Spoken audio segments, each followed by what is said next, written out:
देश में गर्मी ने इस बार सारे रिकॉर्ड पार कर दिए। मैदानों से लेकर पहाड़ों तक, गांवों से लेकर शहरों तक हर जगह गर्मी से त्राहिमाम है और बढ़ते तापमान से जनता परेशान।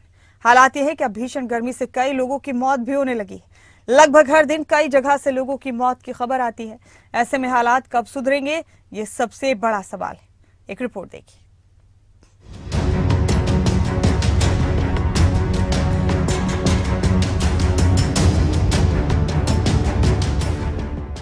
तपती झुलसती गर्मी, तापमान में बेतहाशा बढ़ोतरी और लू के थपेड़ों ने पूरे मई के महीने में लोगों का बुरा हाल किया। लेकिन जून में कुछ हद तक इस झुलसती गर्मी से राहत की उम्मीद लगाई जा रही थी, जो पूरी तरह से टूट गई। गर्मी का सितम मई से ज्यादा जून में देखने को मिल रहा है। जून का आधे से ज्यादा महीना निकल चुका है, लेकिन अभी भी तापमान हर दिन नया रिकॉर्ड बना रहा है।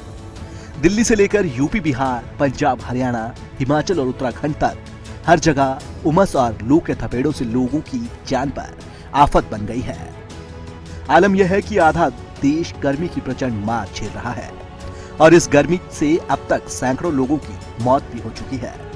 सबसे पहले बात देश की राजधानी दिल्ली की। यहाँ गर्मी से हाल इतने बेहाल है कि सड़कें आग उगल रही हैं और सूरज की तपिश दिन ब दिन बढ़ती जा रही है। दिल्ली के जो अधिकारी हैं उन्होंने लोगों से अपील की है कि 11 से 6 बजे तक घरों के अंदर ही रहें, जरूरी काम हो तो ही घर से बाहर निकलें। इस वक्त हम नई दिल्ली के मतलब हाईवे पर खड़े हैं। आप देख सकते हैं यहाँ पर किस तरीके से नेशनल हाईवे है, गाड़ियों की संख्या में इजाफा दिख रहा है। काफ़ी ज़्यादा जो लोग हैं वो चलती हुई नजर आ रही है। लोगों को काफ़ी परेशानियों का गर्मी से सामना करना पड़ रहा है। दिल्ली से सटे हरियाणा में इस बार गर्मी की ऐसी मार पड़ी है कि लोगों के प्राण ही निकल गए। हरियाणा के आधे से ज्यादा जिलों में तापमान 42 डिग्री के पार पहुंचा हुआ है और कहीं तो तापमान 47 डिग्री की सीमा को भी लांघ चुका है। इस झुलसती गर्मी और लगातार बढ़ते तापमान से हरियाणा में हाल कैसा है, इसे इस एक तस्वीर से समझा जा सकता है। तस्वीर फरीदाबाद जिले की है। यहाँ एक ही दिन में गर्मी से 6 लोगों की मौत हो गई। जिन लोगों की मौत हुई उनके परिजनों का रो रो कर बुरा हाल है। बेरहम गर्मी ने कई परिवारों से उनके परिजनों को छीन लिया है। बताया जा रहा है कि मरने वाले सभी लोग काम करने के दौरान अचानक ही बेहोश होकर गिर गए और फिर कभी नहीं उठे। ड्यूटी गए, गिर गए चक्कर खा के।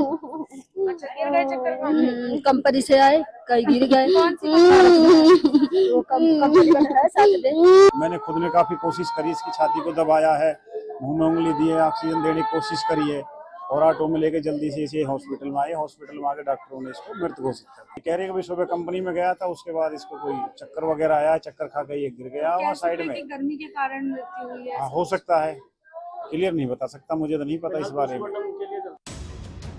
फरीदाबाद के सिविल अस्पताल के डॉक्टरों ने पुष्टि की है कि इनकी मौत गर्मी की वजह से हुई है।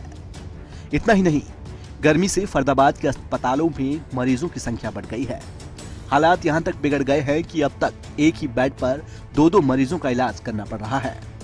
यह तस्वीर सिर्फ फरीदाबाद की ही नहीं बल्कि पूरे हरियाणा की तस्वीर भी है, क्योंकि हरियाणा के दूसरे जिलों में भी गर्मी से हाल ऐसे ही बेहाल है। कैथल में बेतहाशा गर्मी से जिंदगी कैसे बेपटरी हो गई है, उसे समझिए हमारे संवाददाता मनोज मलिक की इस ग्राउंड रिपोर्ट से। बात करें तापमान की तो 45 डिग्री के लगभग कैथल का पहुंच चुका है। सुबह की अगर बात करें तो सुबह भी 40 डिग्री के आसपास तापमान कैथल में पहुंच चुका था। तो लगातार गर्मी का जो कहर है वो लगातार बढ़ रहा है। आम आदमी, बुजुर्ग काफ़ी परेशान भी दिखाई दे रहे हैं और बसों के अंदर जो यात्रियों की संख्या 44 से या 40 से 42 संख्या होती थी, लेकिन अब की बार उसमें 30 या 32 या 25 के आसपास ही जो संख्या है वो रह चुकी है, क्योंकि जो गर्मी के कारण जो आम आदमी परेशान है और घर में ही दुबके हुए बैठे हुए। मैदानी इलाकों में बढ़ती गर्मी के चलते लोग अक्सर पहाड़ी राज्यों में घूमने के लिए निकल जाते हैं, लेकिन इस बार पहाड़ सबसे ज्यादा तप रहे हैं। हिमाचल में इस बार गर्मी ने कई सालों का रिकॉर्ड तोड़ दिया है। तपती धूप और लगातार बढ़ते तापमान ने देवभूमि को भी झुलसाने में कोई कसर नहीं छोड़ी है। लेकिन अगर धर्मशाला की बात करें तो आज तापमान वैसे के वैसा ही है। धूप जो है वो अपनी चरम सीमा पर है और तापमान में लगातार इजाफा होता जा रहा है। हर दिन की तरह आज भी धर्मशाला की मार्केट लगातार खाली नजर आ रही है और जहां अंदेशा लगाया जा रहा था कि बारिश होने के बाद तापमान गिरेगा, तो तापमान कुछ देर के लिए तो गिरा। हालांकि आधा घंटा ये बारिश हुई, उसके बाद आधे घंटे या इस सुबह तक जो है वो तापमान में हल्की गिरावट आई, लेकिन उसके बावजूद आज सुबह जैसे ही धूप खिली है उसके बाद तापमान लगातार बढ़ता हुआ नजर आ रहा।